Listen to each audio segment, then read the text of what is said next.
stop gender-based violence.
From the incredible hills of the east to the deep coming waters of the largest freshwater lake. Good evening. My name is Mboya. My name is Museo. Thank you so much for joining us. We have a comprehensive coverage of all days events happening here in the country and around the world. That includes business news. Well, in business, we'll be bringing you a lot as well. And we have 2 ships that are expected to dock at the port of Lamu. It is good to be back home. My name is Caroline Jenga. I'll be bringing you the business news later on. That's right. And also in the world of sports. Yeah, well, the Rugby Sevens draw is out for the upcoming Tokyo Olympic Games that is due next month.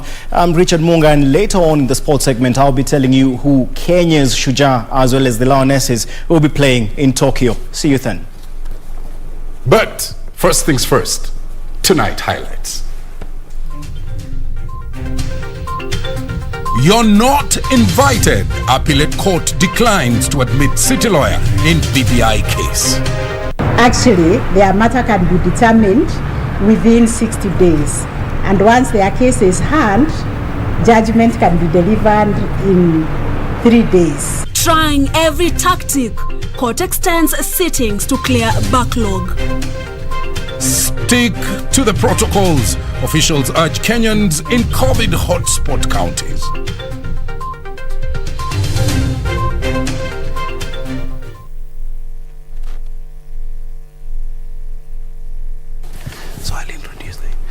Well, thank you so much. Remember, live in studio tonight, we have Professor Samuel Kariuki, the Acting Director General of KEMRI.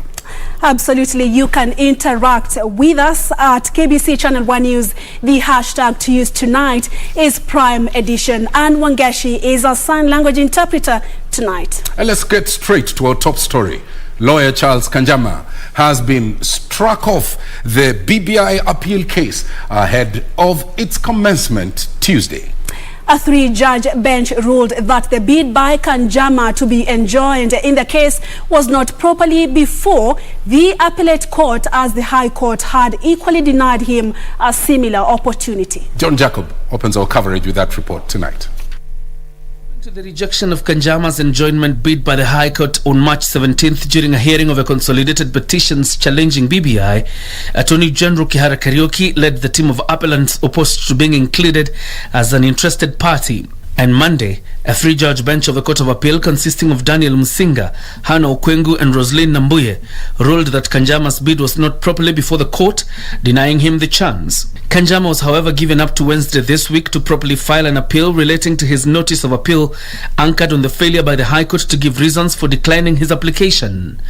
This even as a Court of Appeal is set to begin hearing the BBI appeal case Tuesday. John Jacob Curia, Prime Edition. The Kenyan courts may soon be forced to sit beyond 5 p.m. should the judiciary adopt a raft of new innovative proposals aimed at clearing case backlog. Chief Justice Martha Koome says judicial officers must adopt measures to increase the efficiency to ensure timely delivery of justice to Kenyans. The judiciary is banking on ingenuity to grease the wheels of justice and ensure that every litigant is accorded requisite justice within reasonable times. We hope to see innovations in time, which would include even sitting, especially now with technology, between 5 and say 8 or 9 p.m. Chief Justice Martha Koome says more of the small claims courts will be opened in the country to reduce the distance covered by litigants to access justice. Actually, their matter can be determined within 60 days. And once their case is heard, judgment can be delivered in 3 days. The judiciary has been struggling to unshackle itself from a wide of challenges, among them alleged graft and shortage of staff. The end result should be that no courts should stay in a trial beyond a time of 3 years. The Chief Justice Martha Koome was speaking in Mombasa, where she officiated the second annual tribunal symposium. Juni Karisa Mbele for the Prime Audition from Mombasa County. And in other news, the County Assembly's Forum now wants the court to scrap the legislation that requires candidates for elective seats to have a degree. The assemblies argue that the requirement is in breach of fundamental rights enshrined in the Constitution. Meanwhile, a section of women from Meru County have held peaceful protest against County Woman Rep Kawira Mwangaza, accusing the lawmaker of demeaning her fellow women. The County Assembly's Forum has filed a petition in the High Court seeking to have the degree requirement for political aspirants quashed. CAF Chairperson Degwa Wahome says Kenyan fundamental rights are on trial. As county assemblies of this country, we think that law, that is Section 22, 1B of the Elections Act, is unconstitutional for various reasons which we shall converse in court. And therefore we expect a positive response by court through a judgment, so that the people of this country are allowed their sovereignty as granted under Article 1 of the Constitution to elect leaders of their choice. IBC says anyone seeking elective positions will be required to hold a degree. Meanwhile, a section of women from Meru County has accused woman representative Kawira Mwangaza of demeaning women.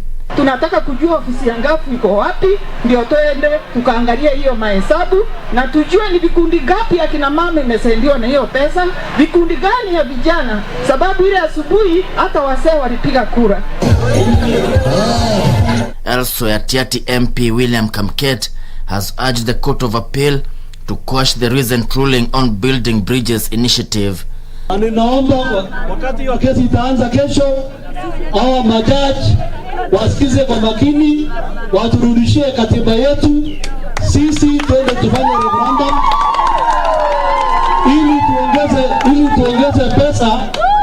ili tuongeze pesa kwa ward. A 7-judge bench is set to hear the BBI case beginning Tuesday. Kevin Washira, Prime Edition. Let's now take you to the Western Circuit. Health officials in Siaya County are calling on area residents to ensure strict adherence to COVID-19 containment measures to help curb the spread of the disease in that region. Siaya is among 13 counties which were recently declared as COVID-19 hotspots, going by the steady increase in the number of infections being recorded in the Western region. Of the 287 new cases reported in Kenya Monday, Siaya County accounted for 17. Complacency and complete disregard of COVID-19 containment measures have been identified as some of the impediments to the war on the virus in the counties. Health officials in Siaya County are warning that disobedience may negate the campaign against COVID-19. We all know about the surge which we are currently facing as lake endemic block. Counties which fall within the lake endemic block, of which Siaya County is one of the counties, and we've had surges of late. Kenya's COVID-19 positivity rate rose to 10.6% after 287 more people tested positive to COVID-19 on Monday. 17 of the new cases were reported in Siaya County. The bulk of new infections is still concentrated in the COVID-19 hotspot zones. The COVID-19 death toll has in the meantime risen to 3,612 after 17 new deaths were reported on Monday. Nancy Okware, Prime Edition.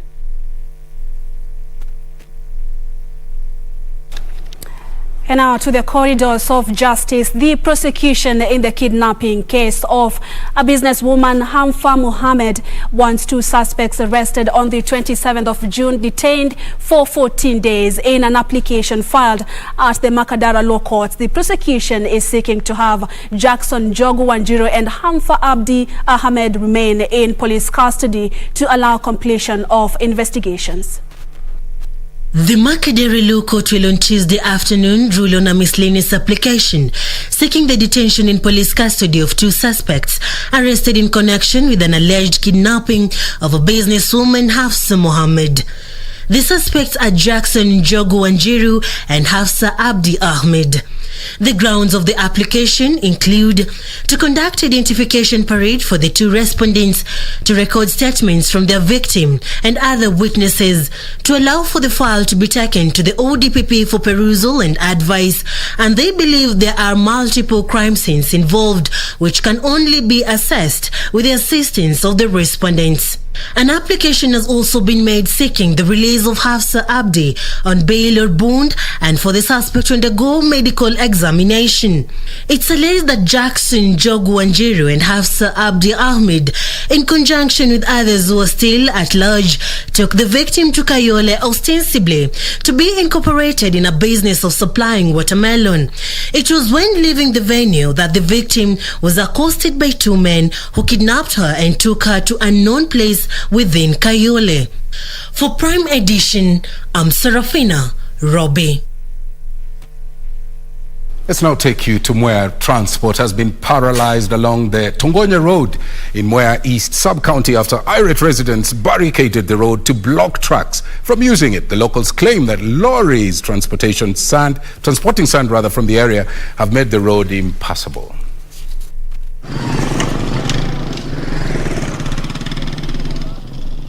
For the last 1 week, this is the situation that has characterized Togonye PI Road in Mboya East Sub-County, a barricaded road. Residents protesting what they term as rising cases of respiratory diseases due to dust generated by sand transporting lorries. Na hata hizi lori ambazo zinabeba mchanga ni lori kubwa kubwa. Zikibeba ile mchanga zinakuja hapa alafu zinafuruga kila kitu. Mahali ambapo wameweka mara barabara zote na wameacha hii. Kirinyaga Deputy Governor Peter Dambiri had a hard time convincing the angry residents to unblock the road, even as he accused the local leaders of abandoning the electorate. Ile magari inabeba mara bandara itengeneze barabara inakuja kuharibu zaidi. Na inafaa kabisa na ukweli and for fairness. Pahali natoa hiyo mara mwawache kama wametengeneza barabara. Na kwa hivyo wananchi kama wanalalamika ni wako na haki ya kulalamika. Reporting for Prime Edition, my name is Jackie Wambiru. Elsewhere, Bungoma Governor Wycliffe Wangamati has dismissed claims that the rivalry between him and the county assembly has stalled operations in the county.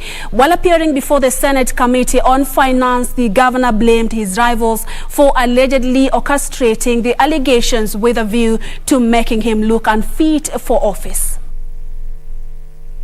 On a mission to resolve the standoff between the county executive of Bungoma and the assembly, the Senate Committee on Finance sought to hear from the aggrieved parties amid allegations of massive failure to disburse monies meant for the county assembly by the executive. How much was entitled to the county assembly of Bungoma for purposes of development? For the second time before the committee, Bungoma Governor Wycliffe Wangamati distanced himself from allegations of holding monies, frustrating the oversight function of the assembly, delay to table the finance bill on time, disregarding the committee resolution on the reports by the Auditor General, and micromanaging the assembly. From August 2020 to date, the executive has released only 15 million development budget to the assembly. The rest are blank, blank, blank, blank. The County Assembly has received 82.9% of their recurrent expenditure as we speak, compared to what the executive has received 78.2%. According to the governor, the rivalry between him and the assembly has been orchestrated by persons who wants him ousted. It has been quite difficult for us to operate with the county executive honorable chair. Following today's meeting, the Charles Kibiru-led committee retreats to write its report before tabling it in the Senate in July. Governor Wangamati has been at loggerheads with a section of members of the county assembly who are said to have spearheaded plans for his ouster. For Prime Edition, I'm Gladys Mongai. Well, we're going to take a short break. Just to remind you, we have live in studio a little later on, Professor Samuel Kariuki, Acting Director General of KEMRI, is live in studio. He's going to talk to us about the COVID-19, where they are in terms of producing a local vaccine. We're going to take a short break at this point, right? Absolutely, yeah. We are. And of course, our viewers can send in their questions. Yeah. You know, there are a lot of concerns about the vaccine development in the country. That's right. So send in your questions and your comments and tell us where you tuned in from at KBC Channel 1 News. And of course, the hashtag to use tonight is Prime Edition. Stay with us.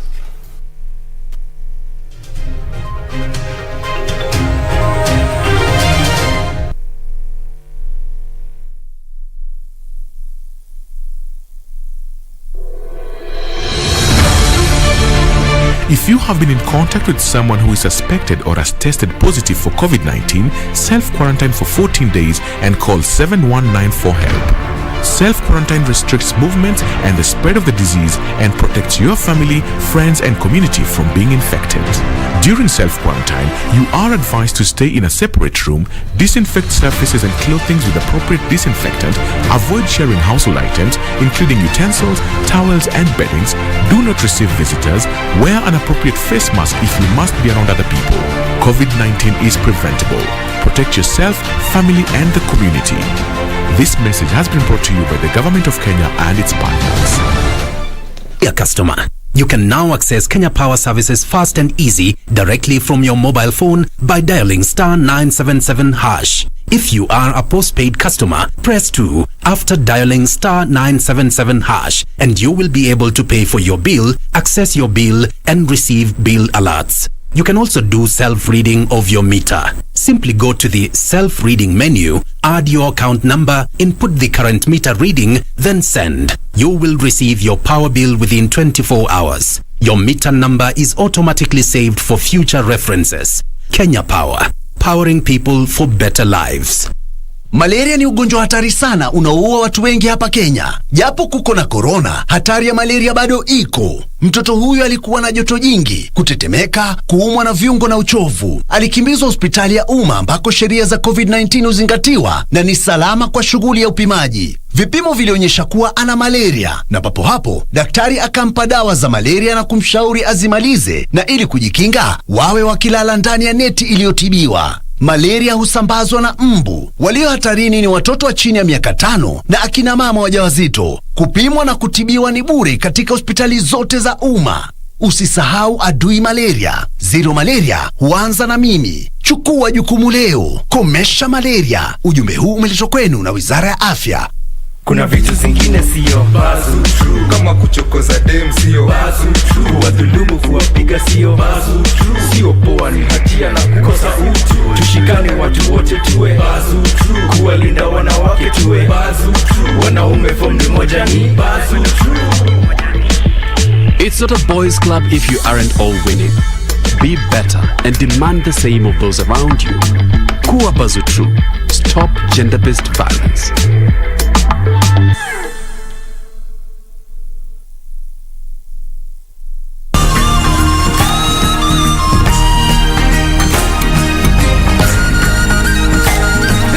On the season premiere of Africa's hottest new show, Surura, we take you on a safari in Kenya's capital, Nairobi. Get your adrenaline pumping and revving to go, and if that's not enough, we take you on a tour of what could possibly be the most photographed home in Africa. It's simply inspiring. That's all coming right up on Surura. Find your adventure, only on KBC.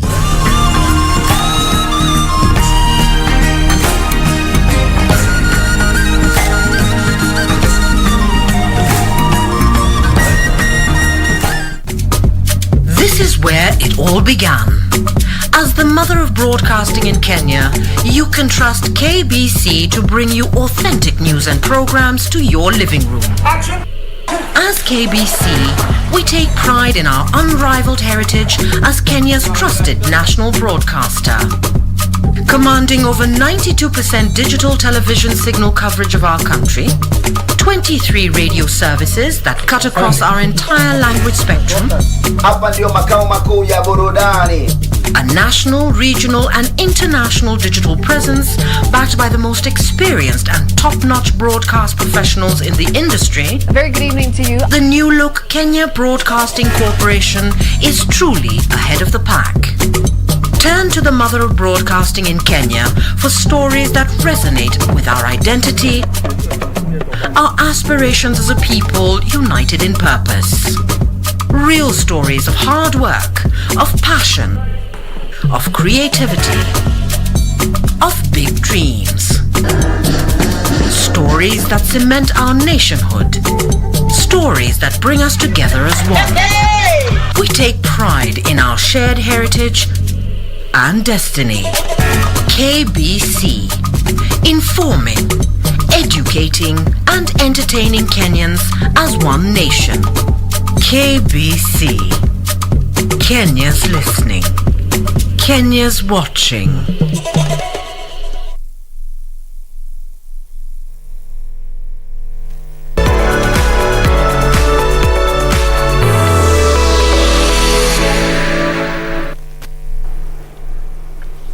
You're watching Prime Edition this Monday night. Thank you so much for staying with us, of course, live in studio. We just want to speak matters COVID-19 vaccine development, even as the country, of course, the world is struggling to have enough vaccines for its citizens, and Kenya is among the countries, but our highly respected institutions, research institutions, what is going on? And Tom Mboya is speaking with the acting DG KEMRI, of course, Professor Sam Kariuki, to just tell us what is going on. Is there any hope that we might be developing our own vaccine and, of course, save lives, millions of lives of Kenyans? You can send in your questions. The professor is here in studio at KBC Channel 1 News. The hashtag to use is Prime Edition, and Tom is on the other side of the studio, already seated with a guest, Professor Sam Kariuki. Tom, it's interesting to have this conversation at a time when, of course, we are seeing other countries experiencing third, fourth wave of infections. We are not so badly off, but we cannot lower the guard. So maybe it's over to you, and we're looking forward to that conversation, Tom. Many thanks indeed, Purity. And that's why we invited Professor Samuel Kariuki to come and talk to us about some of these issues. And thank you for coming through. Thank you very much. Parliament is rooting for you to get an additional, I think it's 50 billion shillings. And they had expressed some concerns earlier that for many years, KEMRI had operated without sufficient funds. And recently, I think you pulled a milestone, and they were very delighted, and I think I want to commend you. So as your opening remarks, tell us what this breakthrough is all about, and describe for us those flagship projects.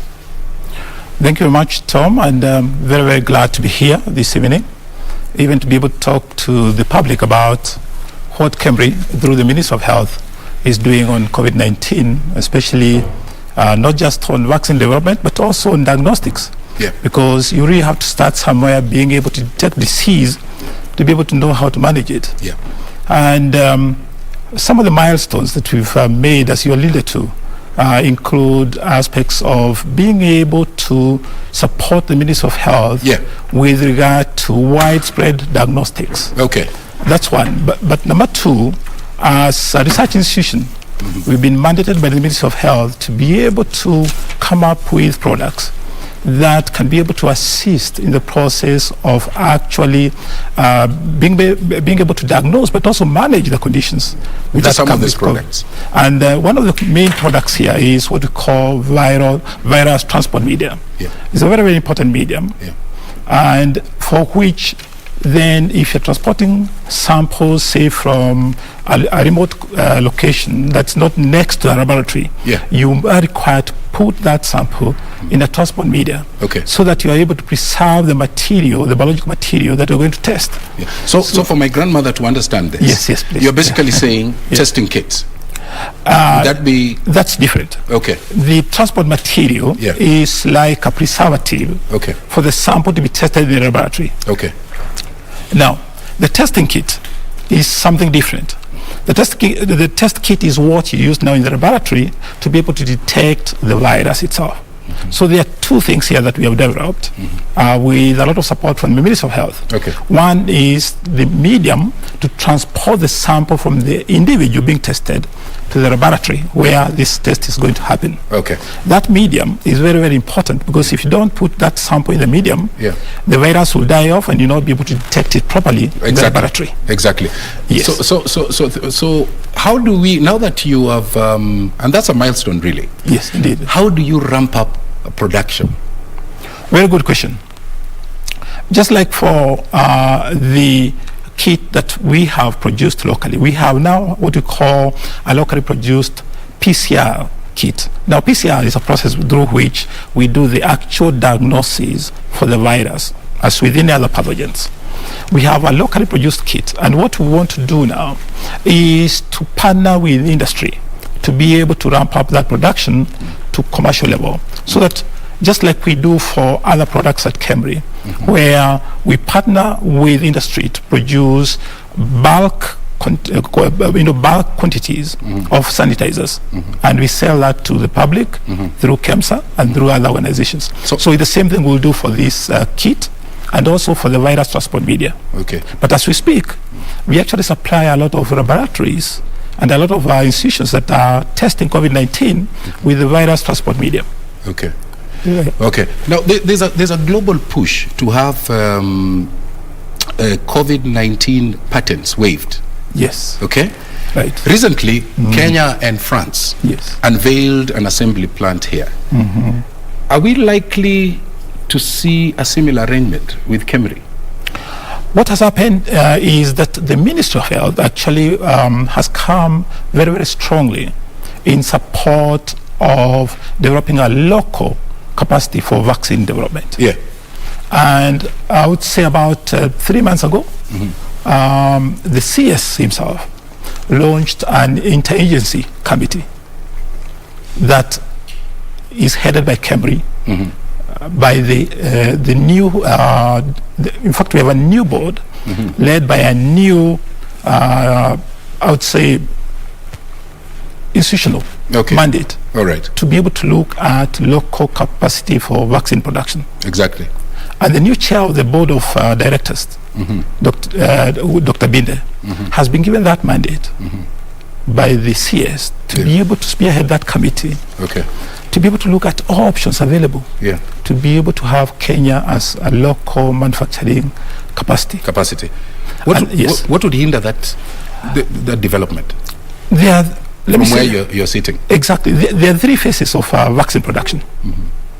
There's the R&D part of it, which is research and development. And then there's what you would call the pilot phase, where you're producing various and testing various candidates. And then there's the actual production itself, which we call fill and finish. Now, we're looking at what options we have, and especially you mentioned something very, very important, waiving patents. Because if these countries that are producing these vaccines are able to waive those patents, it means then we, in low and middle income countries, will be able to go straight into what we call fill and finish phase, which is the last phase of vaccine production. It's at the tail end. The tail end, without necessarily going through all the many years of vaccine development, which can take a long time and a lot of resources. So this particular interagency committee is going to be looking at first the possibility of fill and finish, where we can import bulk vaccine, and then come here and repackage it, repackage it into small vials. And then distribute it. Let me just tackle something. R&D is your forte. Research and development. And I was looking at the data. Kenya, the researcher to population ratio stands at 200 to every 1 million. Exactly. Against a global standard of about 5,000. Indeed. And for you to accomplish the kind of goals that you have, how do you then, ensure that you have the expertise and you have the capacity going forward? Very good question, Tom. One of the things that we must do as an institution, through the Ministry of Health and the support of government, is to build our own capacity for vaccine development. There are very few vaccinologists in this country, people who have been trained in vaccine production and who can literally say that we can amass a large number of people to be able to do commercial production. So how do you fill the gap? How do you fill the gap? By fast-tracking some of this training, for example. We can identify a good team of people who can be fast-tracked in training, and we can collaborate with countries like South Africa, where production is already happening. Okay. So we don't need to reinvent the wheel. Okay. Let's talk about, some people have already gotten the first and second jab of AstraZeneca, and we've had stories. Yes. Okay. I know somebody who got both jabs, and they've contracted the virus. There are also our sisters who, there's a question of blood clots. Yes. And I just want you to speak to efficacy and how secure these vaccines are. As a scientist. As a scientist, yes. Let me come from the point of view of the fact that actually Kenya was among the countries that participated in what we call the phase 3 clinical trials, where these were performed in one of our centers, the Kemrick Leafy Center. And so far, out of nearly 200 that have gone through phase 1 and phase 2, and also first dose and second dose, very minimal side effects have been obtained. Okay. But that's not to say that certain people will not react, of course, to the jab. But what it means is that we have a very, very small percent of people who will then react, in an adverse manner to the vaccine. But then also, what the vaccine does is that it causes the body to produce antibodies or soldiers to fight the virus. What the vaccine doesn't do is to prevent you from getting the virus. Because it doesn't block you from, say, for example, droplets coming and you breathing in and getting the virus, but it protects you against severe disease in case the virus comes to you. Okay. All right. So it's very, very important we clearly understand the role of the vaccine. I think that's important. And by the way, this COVID thing, it sort of, in form and character, it's so elusive. It is. It makes people feel as if they're tiptoeing through raindrops, Do you as scientists sometimes feel that the virus can outwit you? It is true, and that is true also for many, many other pathogenic organisms in many other bugs. Let me call them bugs for the sake of the public to understand. Because, let me say this, bugs or pathogenic organisms came into being billions of years before humans came into being. They have evolved over billions of years. So we may ignore them, that they are very tiny and probably have no brains. But I can tell you they have more brains than humans sometimes. Because they are competing against a force to eliminate them. So they keep changing over the time. So they keep mutating. They keep mutating. And they keep fighting back. They keep fighting back. They keep fighting back. Now, yes, I know currently you're putting a lot of eggs in the vaccine basket. Yes. 40 years plus later, and 70 million deaths. We still don't have a vaccine for HIV. It's a good question, and there has been a lot of effort. I think HIV field is one of the fields that have really got a lot of funding over many, many years. And but no vaccine still. You alluded to the fact that some of these organisms really hide a lot. And one such virus is the HIV virus, hiding literally within the immune system to the point that it's able to elude the immune system itself within the T4 cells itself. It's a virus that is able to turn off the immune system to protect itself from being killed. Okay. Now, and over time, again, the rate at which it mutates is so high, so that by the time you develop one candidate vaccine, the next time you go testing it, you have a new variant. So that rate of mutation is really, really very difficult. But we have seen effective solutions with the antivirals. Exactly. And you know, people are living normal lives. And you've seen the rates of HIV has really dropped. Diminished. Yeah. Exactly. So are we likely to see therapies that people require for COVID-19? For other conditions, for example? Yes, indeed. Yeah. And there is a lot of effort, actually, with regard to new treatments. Okay.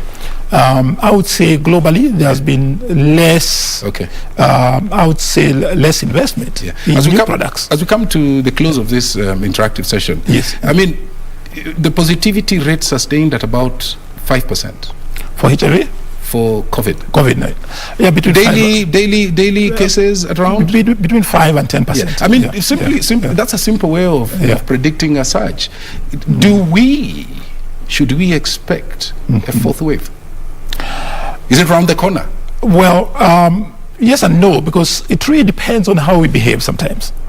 Because sometimes I say it's within our power as citizens of this country to prevent a fourth, even a fifth wave. Yeah. If we can observe strict protocols, and you recall our CS, the Ministry of Health, keeps preaching about this. Yeah. Let's observe COVID-19 protocols. Yeah. Let's not behave as if this disease is gone out. Even when we get vaccinated, there's still the risk of you getting the virus and transmitting it to somebody else who is vulnerable. So it's very, very important that we observe strict protocols that prevent transmission. So you have debunked this military metaphor that there is a magic bullet that Cameroon government will develop to smash COVID-19 out of the face of this world. Absolutely not. There's no magic bullet. There must be concerted effort from all different angles, including vaccine, observing protocol 19, protocols. Hygiene, so forth. As we develop. Final comments, so that we close. Final comments. I would say that we are in a fight against organisms. We are in a fight against bacteria. We're in a fight against diseases. We must be able to build our capacity as a country to be able to prevent this and to be able to fight against this. Including antimicrobial resistance. Bugs are developing mechanisms to fight new drugs. When you're working in the laboratory, the first rule, never do what? Kill the host. Thank you for coming. Thank you very much to KBC. Thank you. And thank you for having me. Thank you very much. We're going to take a short break. When we come back, we will be looking at what happened in the world of sports. Stay with us.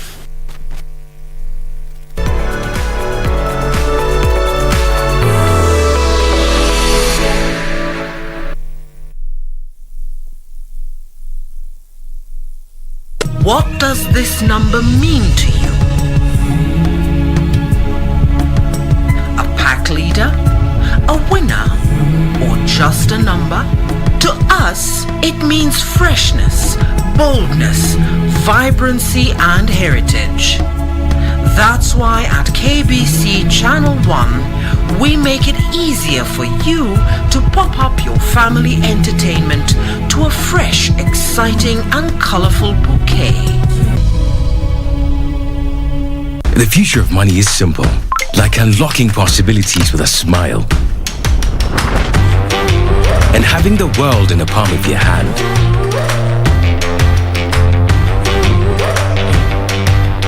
It's the ability to touch many lives at the same time and turn your dreams into reality.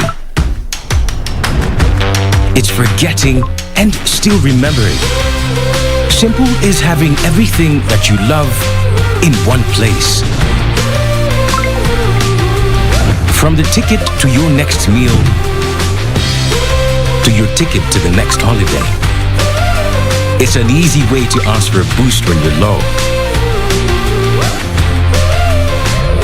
And keeping track of everything on the go. The future of money is simple, and it's here. Download the new M-Pesa app today. We've made progress, but not enough to move us to the last mile. So our partners represented here today, we want to say thank you for joining this fight, but also to say don't abandon us at the last mile. Because during the last mile, we need a push. We need to go at it with everything that we have. We are signing up to new targets. Targets are so ambitious that we hope that indeed, as the world has said, that In the next 5 years, we shall be able to ensure that everyone who requires an HIV diagnosis to be put on treatment, access that tests, and is put on treatment, their virus suppressed, and they're able to live a dignified life. Bwana Motiso, pikipiki yako ndio hii. Uko shwani yangu. Hii pikipiki ni unakumbuka uniekelea the lowest unique bid yako ilikuwa ngapi? 18 shillings. Na unajua kuendesha hii gari? Kidogo. Haya, kitoko yako shika helmet, kifungu yako chomoka na mali yako. Kujiunga na QuickBid ni rahisi. Enda kwenye M-Pesa, bonyeza paybill kisha weka business number 4032353. Kwenye account weka kodi ya bidhaa unayotaka na bid yako ya chini zaidi. Kwa mfano TV 16. Kisha weka shilingi 20 tu kama idadi yako. Weka bid yako pia kwenye www.quickbid.co.ke. Kumbuka, bid ya chini zaidi ya kipekee ndio hununua. QuickBid, bidhaa bora kwa bei ya chini.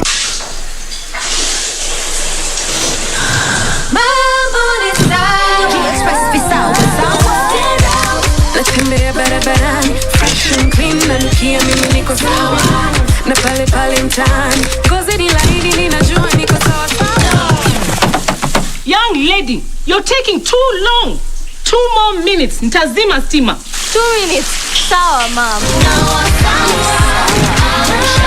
G-Express Visawa Sour. Enjoy the new Sour Red with the brilliant fragrance of strawberry. Sour leaves you feeling fresh for longer.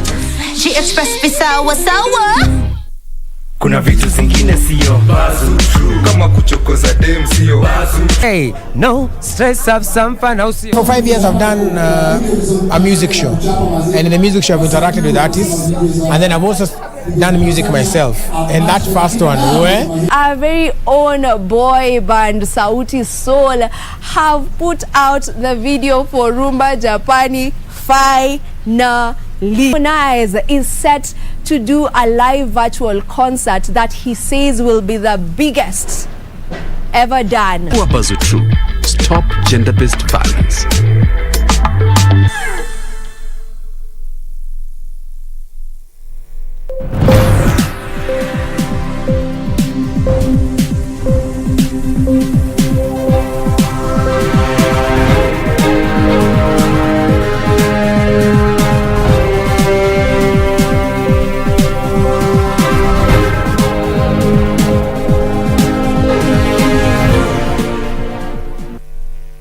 Well, straight to business matters. My name is Caroline Jenga. Now, 2 global shipping lines are expected to dock at the port of Lamu next week, boosting operations at the port. The 2 vessels are en route to Europe and Asia. Now, Principal Marine Officer Captain Geoffrey Mboya has further said that the remaining 2 berths are on course to be commissioned in October this year. Our coast reporter Ann Mburu is in Lamu County and brings us the report. The first berth at the port of Lamu was commissioned in May last year after more than 10 years of construction. 2 more berths are at an advanced stage of completion. The Kenya Ports Authority says 2 more transshipment vessels are expected to dock at the facility next week. We have 2 vessels which are coming in next week. Lamu Shipping Line will bring in cargo, about 50 containers from Zanzibar and Dar es Salaam. And then CMSCGM big ship will come in from Reunion that will come and load all those containers en route to the Far East. During the inspection tour of the LAPSET project, government spokesman Cyrus Oguna has urged investors to take advantage of the growing opportunities in Lamu as security continues to be heightened. Mradi huu wa Lamu Port pamoja na miradi mingine yote ya LAPSET kwamba zitachangia sana kuweza kubuni na kupungua nafasi nyingi za kazi ili vijana wetu wapate ajira pale. Kwa hivyo tunahakikishia wale wawekezaji na wote ambao wanakuja katika kaunti yetu ya Lamu wajua kuna usalama wa kutosha. The Kenya Ports Authority says more shipping lines are expected to use Lamu Port to take advantage of the generous promotional offers being given by the government. For KBC Prime Edition from Lamu County, I am Ann Mburu.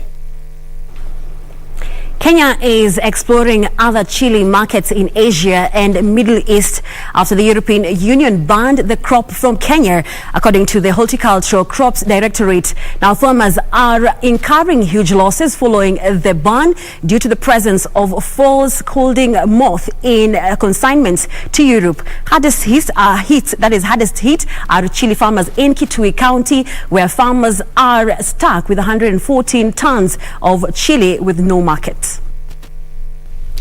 Chili farmers in Kitui County have incurred huge losses following restrictions imposed by the EU on chili importation. Mwendo Kimanzi, a farmer who specializes in growing the bird's eye chili, a variety highly consumed in parts of Netherlands, Germany and United Kingdom, says the COVID-19 related restrictions have seen farmers lose their only source of livelihood. Tulikuwa tunatuma mara mbili kwa wiki na kila siku tulikuwa tunatuma tani 3. He says farmers are now stuck with 114 tons of chili and no market and are calling on the government to seek new export markets. Na kuingia hasara, tunahitaji usaidizi kubwa sana wa kutafuta soko. He says some farmers have been forced to uproot their cash crop and change their line of farming. Na hiyo itakuwa ni hasara kwa sababu wale wafanyikazi walikuwa wanafanya kwa mashamba yetu watakosa kazi. Nazi tutakosa pesa, watoto wetu hawatasoma. Kitui Governor Charity Ngilu, who had visited chili farmers, said that chili that had turned red will be bought by the county government and processed to make chili sauce. Pia tunaweza kutengeneza value addition. Tuitengeneze na tuweke kwa mikepe, tuiweke kwa michupa na tuweke kwa markets zetu. Na ukienda utaona sasa tumelete machines zile zitakuwa tukitengeneza tomato paste, tomato sauce.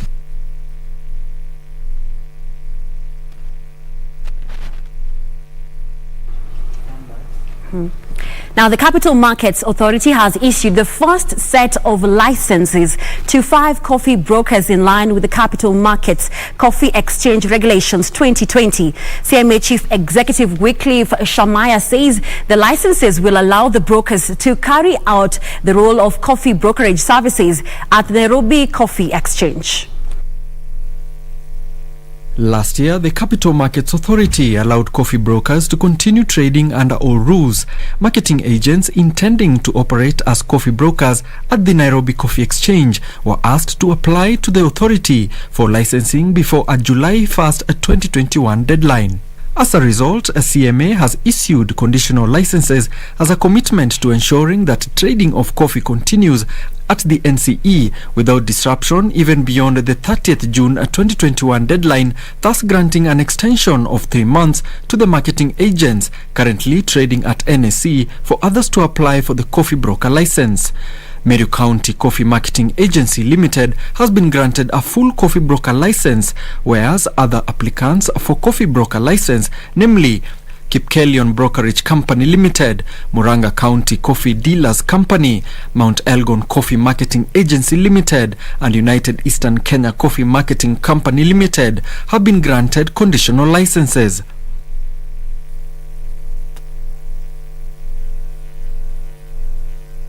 Well, that is how we wrap up business news for tonight. On the other end, we have Richard Munga with the latest in the world of sports. My name is Caroline Jenga. Have a good night.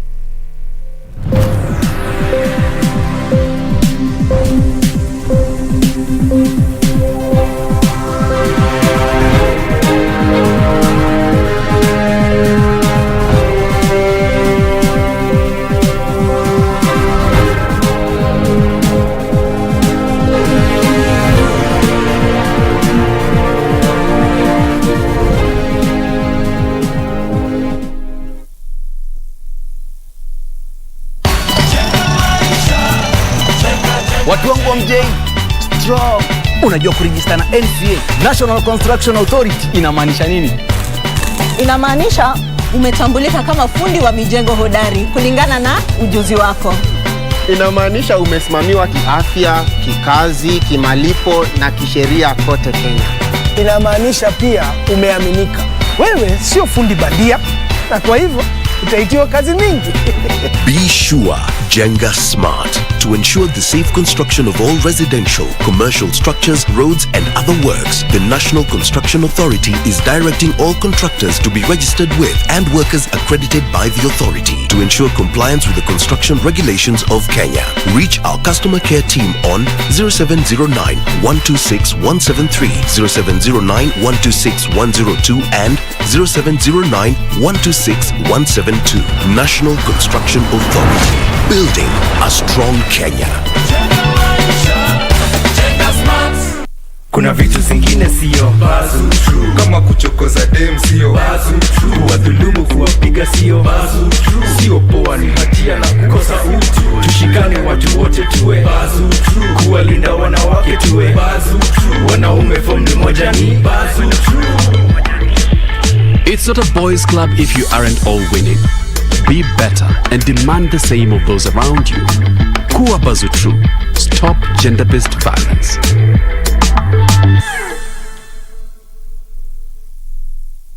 Kupata skiza tune ya usifadhaishwe, dial star 811 star 815 hash.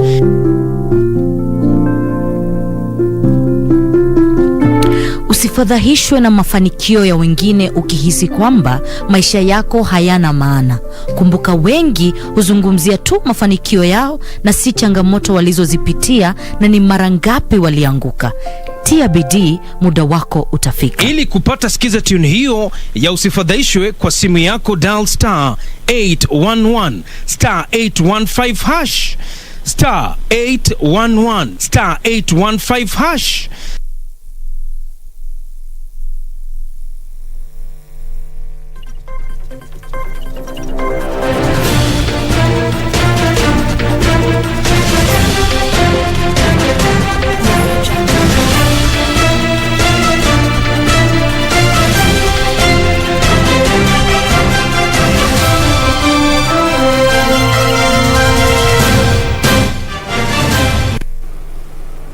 Well, good evening once again. I'm Richard Munga with the day's sports.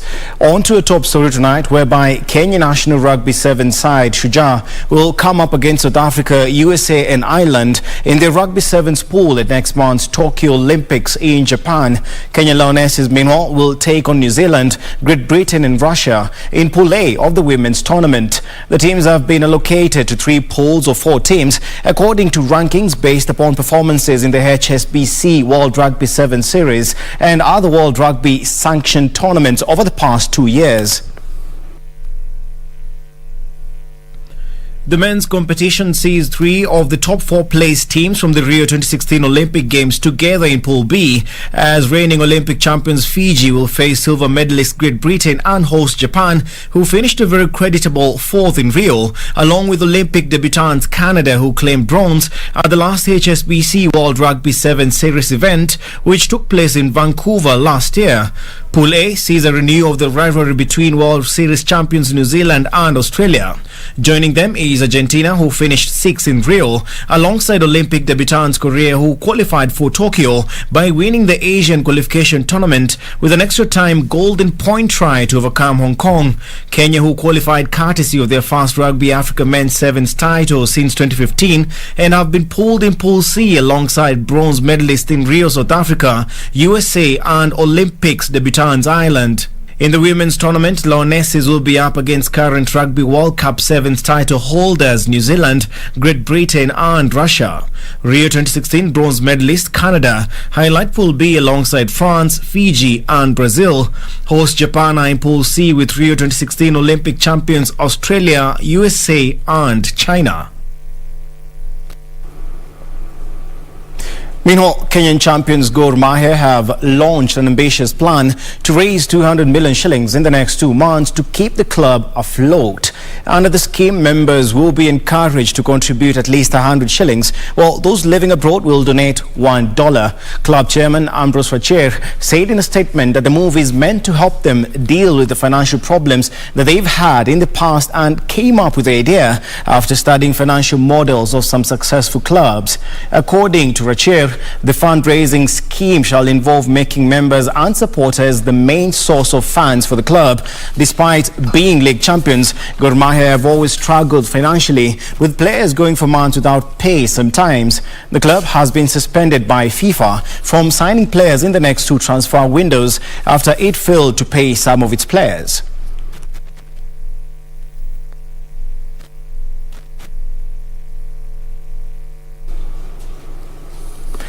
Elsewhere, FKF Premier League leaders Tusker FC will be hoping to bag maximum points against the Ulinzi Stars on Wednesday as they aim to extend the gap between them and KCB. The Brewers lead the log on 44 points, a point ahead of the Bankers, who will be up against Zoya Sugar, with both teams out to secure the sole ticket to represent Kenya in the CAF Champions League. Football Kenya Federation is set to pick the sole representative at the end of Wednesday's fixtures.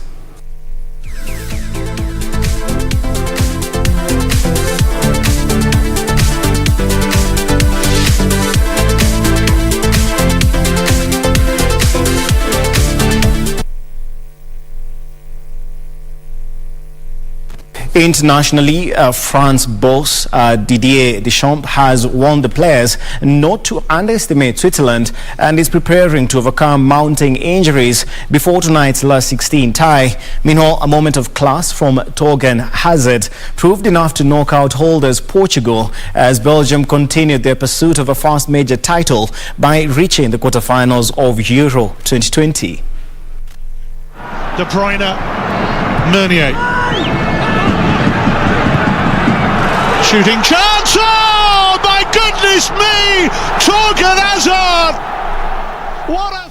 The Borussia Dortmund's winger swerving drive from 25 yards arrived late in a cagey first half and carried Roberto Martinez's side into the mouth-watering meeting with Italy on Friday. Portugal, who again only introduced Manchester United's Bruno Fernandes from the bench,